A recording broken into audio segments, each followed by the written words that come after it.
नमस्कार, मी विजय Nimbalkar. Tarun Bharat news bulletin मध्ये आपल्या सर्वांचं स्वागत.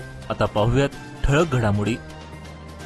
बेळगाव शहरात पहिला कोरोना रुग्ण आढळला असून 25 वर्षीय गर्भवती महिलेला कोरोना झाल्याचं स्पष्ट झालं आहे. सदर महिला सध्या शहरातील एका खासगी रुग्णालयात उपचार घेत असून ही माहिती डॉक्टर ईश्वर गडादी यांनी पत्रकार परिषदेत दिली. त्यांनी सांगितलं की संबंधित महिला काही दिवसांपासून ताप व सर्दीच्या तक्रारीने त्रस्त होती. तपासणीनंतर तिचा कोरोना अहवाल पॉझिटिव्ह आला असून तिला तातडीने आयसोलेशनमध्ये ठेवण्यात आले. आरोग्य विभागाने या घटनेची दखल घेत घरगुती संपर्कातील लोकांची तपासणी सुरू केली असून डॉक्टर गडादी यांनी नागरिकांनी घाबरून न जाता आवश्यक ती काळजी घेण्याचं आवाहन केलं आहे. कोरोनाच्या पार्श्वभूमीवर मास्कचा वापर, सामाजिक अंतर आणि स्वच्छतेचे पालन पुन्हा सुरू करण्याची गरज असल्याचं त्यांनी सांगितले.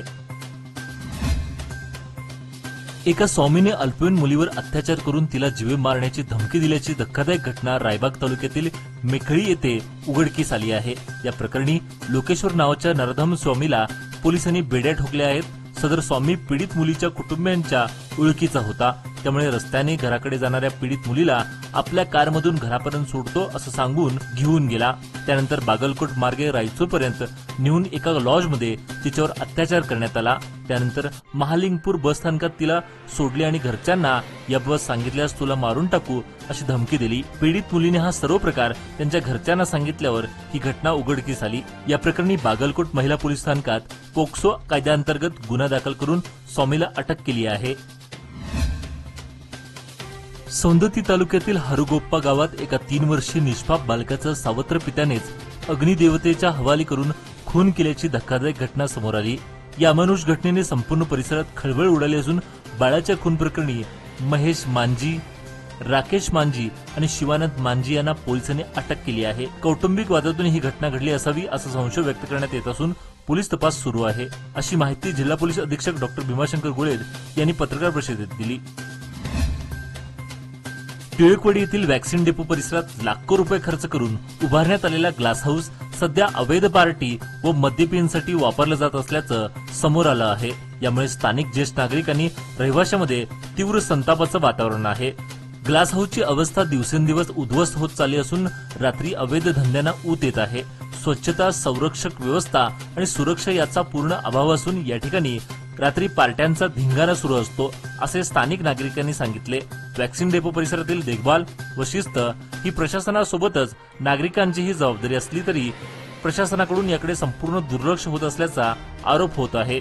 अशा प्रकारावर त्वरित कठोर कारवाई व्हावी, अन्यथा आंदोलन करावे लागेल असा इशारा येथील नागरिकांनी दिला. प्रशासनाने गंभीर दखल घेऊन कारवाई करावी अशी मागणी जोर धरू लागली आहे. पुणे बेंगळूर राष्ट्रीय महामार्गावर आज शनिवार दिनांक 24 मे रोजी सकाळी एक भीषण अपघात घडला. या अपघातात कंटेनरला मागून ट्रॅव्हलर्सने जोरदार धडक दिली, ज्यामुळे ट्रॅव्हलरच्या पुढच्या भागाचा चुराडा झाला. या दुर्घटनेत एक व्यक्ती जागीच ठार झाल्याची प्राथमिक माहिती समोर आली आहे.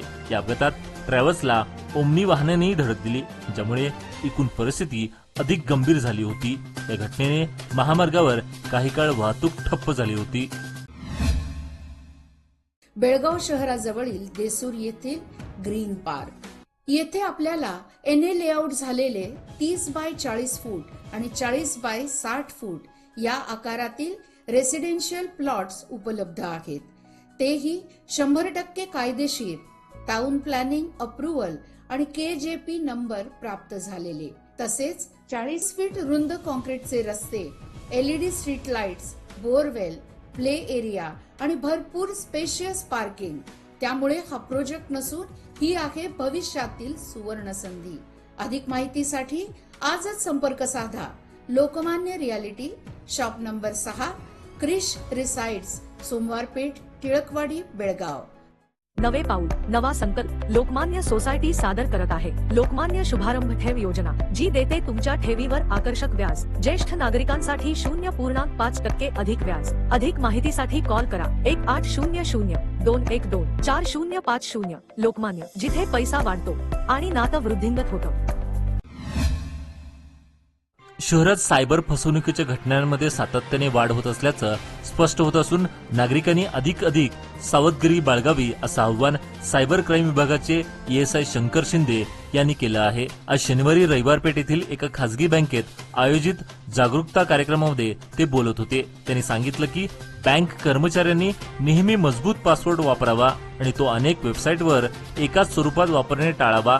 ते पुढे म्हणाले की ऑपरेटिंग सिस्टीम व सिक्युरिटी सॉफ्टवेअरचे नेहमी अपडेटेड व्हर्जन वापरणे आवश्यक आहे, कारण हॅकर्स अशाच त्रुटीचा फायदा घेऊन सिस्टीममध्ये प्रवेश करू शकतात.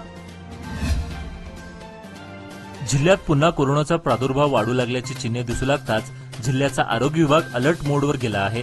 संभाव्य परिस्थितीला सामोरे जाण्यासंदर्भात सज्जता बाळगण्याच्या सूचना केल्या जात आहेत. जिल्हा रुग्णालयात संसर्गजन्य कक्षामध्ये स्वतंत्र आयसोलेशन कक्षाची सज्जता करण्यात आली असून कोरोना रुग्णासाठी आवश्यक असलेल्या उपकरणाची उपलब्धता करण्यात आली आहे. शहरात एका गर्भवती महिलेला पुन्हा कोरोनाचा शिरकाव झाला असून आरोग्य विभागाने सतर्कतेचा इशारा दिला आहे. त्या पार्श्वभूमीवर डॉक्टर विठ्ठल शिंदे यांनी जिल्हा रुग्णालय उपलब्ध असलेल्या औषध साठ्यासह ऑक्सिजन बेड, ऑक्सिजन रिफिलिंगचा आढावा दिला. कोरोना सदृश रुग्णाची बाह्य रुग्ण कक्षता स्क्रीनिंग करणे, सदृश रुग्णांचे स्वॅब लॅबमध्ये तपासणीसाठी पाठवण्यासंदर्भात मार्गदर्शन केले. गर्दीच्या ठिकाणी आरोग्य विभागाच्या पथकाकडून स्क्रीनिंगही केले जाणार आहे. त्यामुळे कोरोना सदृश रुग्णाकडून होणारा प्रादुर्भाव वेळीच रोखणे शक्य होणार असल्याची माहिती त्यांनी दिली. शहापूर नाथपे सर्कल जवळील भाजी मार्केटकडे जाणाऱ्या रस्त्यालगत गटारी भरल्यामुळे सांडपाणी रस्त्यावर वाहत आहे. परिणामी परिसरात दुर्गंधी पसरली असून नागरिक हैराण झाले आहेत. स्थानिक नगरसेवकांनी समस्या आयुक्तांच्या निदर्शनास आणून दिली असून कामाला सुरुवात झाली आहे. मात्र हे काम अत्यंत संथ गतीने सुरू असल्यानं नागरिकांमध्ये नाराजी आहे. पावसाळ्यामुळे साथीचे आजार, डेंग्यू, मलेरिया याचा धोका अधिक वाढतो. त्यामुळे कामात वेग आणून लवकरात लवकर समस्या सोडवावी अशी मागणी स्थानिक नागरिकांनी प्रशासनाकडे केली आहे. आनंदनगर दुसरा क्रॉस येथील नाल्याच्या अपूर्ण कामाचा येथील रहिवाशांना मोठ्या प्रमाणात फटका बसत आहे. नाल्याचं काम अपूर्ण राहिल्यामुळे नाल्यात मोठ्या प्रमाणात कचरा व पाणी तुंबून राहत आहे, ज्यामुळे परिसरात दुर्गंधी पसरली आहे. नाल्यात पाणी तुंबून राहिल्यामुळे परिसरातील विहिरीमध्ये सुद्धा नाल्याचं पाणी पाझरत आहे. त्यामुळे विहिरीचं पाणी सुद्धा खराब झालं असून गेल्या वर्षभरापासून या नाल्याचे काम अपूर्ण स्थितीत तसंच पडून आहे. त्याचा रहिवाशांना प्रचंड त्रास सहन करावा लागत असून नाल्यामध्ये ड्रेनेजचं पाणी तुंबून राहिल्याने आनंदनगरच्या नागरिक वस्तीमध्ये दुर्गंधी पसरली आहे.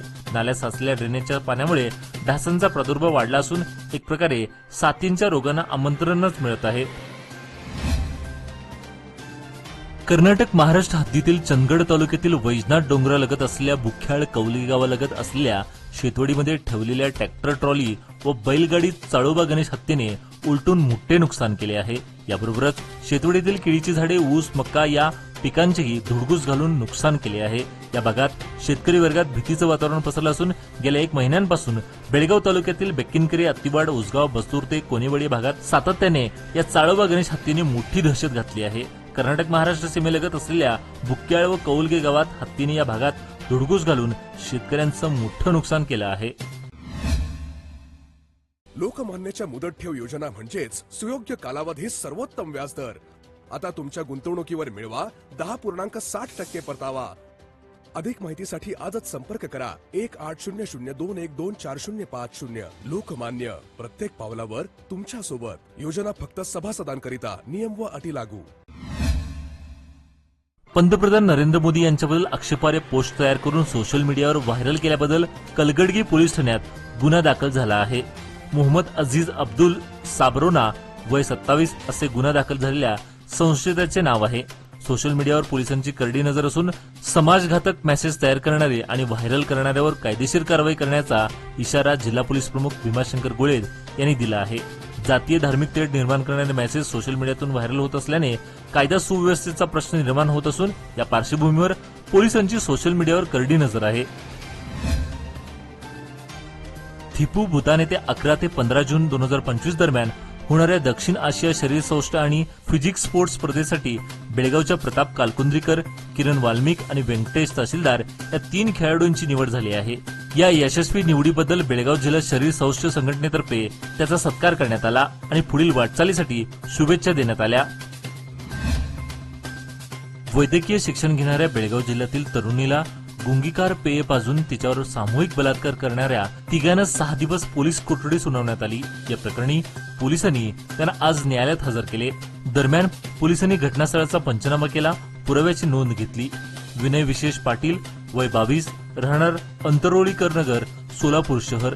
सर्वज्ञ संतोष गायकवाड, वय 20, राहणार सिंहगड रोड, पुणे आणि तन्मय सुकुमार पेडणेकर, वय 21, राहणार अभयनगर, सांगली अशी अटक केल्याची नावे आहेत.